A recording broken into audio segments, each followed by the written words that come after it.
my name is Kaysia, welcome to my YouTube and welcome to day 7 of Vardaesia week, which means it is the release day of Vardaesia and it is the time for me to do my spoiler-free review of Vardaesia. I can't believe this day has come where I'm literally reviewing the final book in the Medoran Chronicles by Lynette and Noni. If you don't know what Vardaesia week is, it's been a week of videos hosted by me and my friend Jenna from Just a Little Bit Random. We have posted a video every single day for this week to celebrate the release of this book, the final book of Lynette and Noni's Medoran Chronicles. We have done this for the past 2 books of the series as well, and we absolutely adore Vardaesia and everything to do with Lynette and Noni and her books. And so we've been celebrating the books this week, and today we are doing spoiler-free reviews of the books. If you have read the series up until Vardaesia, you can definitely watch this video. If you haven't read the prior books, I would definitely go and encourage you to check out the description box below, see where you can grab them. Such an amazing series. I wouldn't be doing this if I didn't adore these books so much. You don't have to have read Vardaesia, it's a release day, so that's why I'm doing a spoiler-free review today. So this is going to be in the usual layout of my spoiler-free reviews. I'm going to talk about the writing, the plot, and the characters. So firstly, with the writing, I feel like in every single one of my reviews for these books, I talk about the maturity of Lynette and Noni's writing and how much it has matured since the last book that I read of her, but it is so true in every single one of her books. It's just like she somehow manages to maintain the same feeling that you get in each book of just being so at home and so easy to read, yet her characters and her writing style matures tenfold every single time, and it's insane and so special and surreal to watch or read. So if you don't know, Lynette Noni literally writes her books as she goes. She doesn't plot them out or plan them, and so when I was reading this, the amount of like foreshadowing and things that had been set up just absolutely blew my mind. I don't know how she does it. She must have had like some sort of tunnel vision of like what was coming, because the amount of things, especially now that I've gone back and reread the other books after having read Vardaesia, that are coming to light of like what has happened is just insane. As usual, I was able to read this book in like a day. Lynette Noni's writing is just so addictive to me. It's like a smoothie, right? Okay, I don't know if this is just me, but I'll get a smoothie, I'll be like, wow, this is gonna be so good, I want to cherish this, and then within literally 10 seconds it's gone. And I don't even complain that it's gone, because like it tasted so good while I drank it, so I can't really complain like, oh my gosh, I drank my smoothie too quick, like why am I being ungrateful because I just drank the most amazing smoothie? That's why I drank it so quick. You know what I mean? I'm comparing a book to a smoothie. That's what her books are like and her writing is like. It's like I'll read it so quickly and then I'll be like, oh my gosh, where'd it go? But that was amazing, so like I'm not even upset about it. So now in talking about plot, the structure of this novel and just like the direction that it went in was way different to what I expected it to be. I was worried that there was going to be like, this whole book was just going to be battle and like battle after battle after battle and just bad thing after bad thing after bad thing.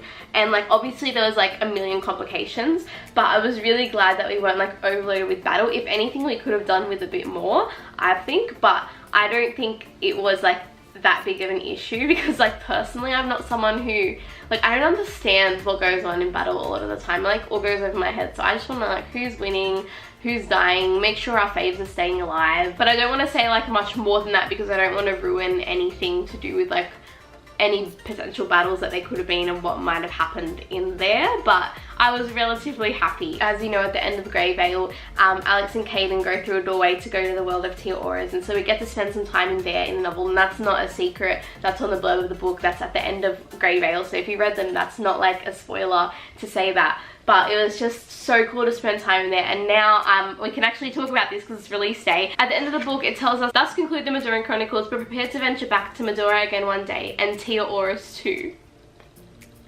Oh my gosh, I've been sitting on this news for so long, and I'm so excited to be able to share that we're going to go back to the Medoran world and to go to Auras. Being able to like explore that world in this novel was very special and very exciting and way different to what I thought it was going to be. Like so different in both good and bad ways. Like not bad in terms of the writing, just like not everything was as fine as dandy as I thought it was gonna be. Let me just say, the end of this book is a wild ride. Hold on to your seats, kiddos. Like enjoy it, be ready, go and read it, because you do not want to miss out on the craziness that is the end of this book. I did not pick any of it. I could not have expected any of it.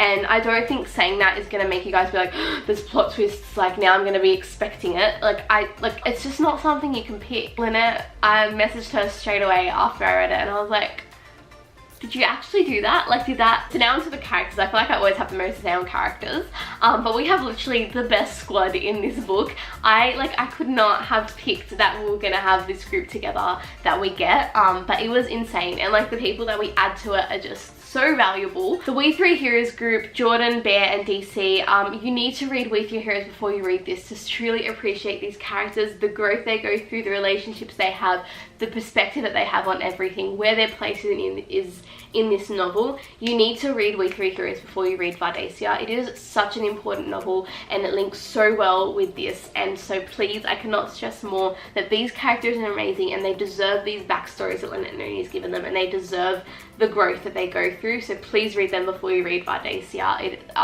They are just, I love them so much, and I'm so grateful that we still got to see them in this novel.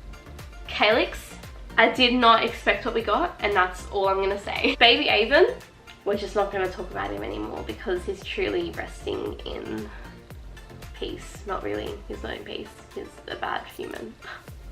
Not even a human, he's a Medoran. In this book, we get to know some Tia Orans way better, and there's one in particular who's one of my favourite characters, but I can't say her name or talk about her too much because she's a completely new character, and I don't want to spoil anything for you guys, but just be prepared, embrace the Tia Orans, be excited. I absolutely love one of them so much. And lastly, the character I want to talk about is Alex. She's such an insanely amazing main character. She has maintained her same sort of inner being from the very beginning. She started off, I think, at like 15, just about to turn 16 in ahhh, and she was such like an awkward, young, immature child, but she still had this sense of adventure and wonder and just hilariousness about her, and she's maintained that same character and deep inner being and her same morals and values throughout the whole story, yet she has matured so much as a person. She has literally become part of another race, gone to different worlds and met different people and become literally the most vital role in this whole world, and yet she's remained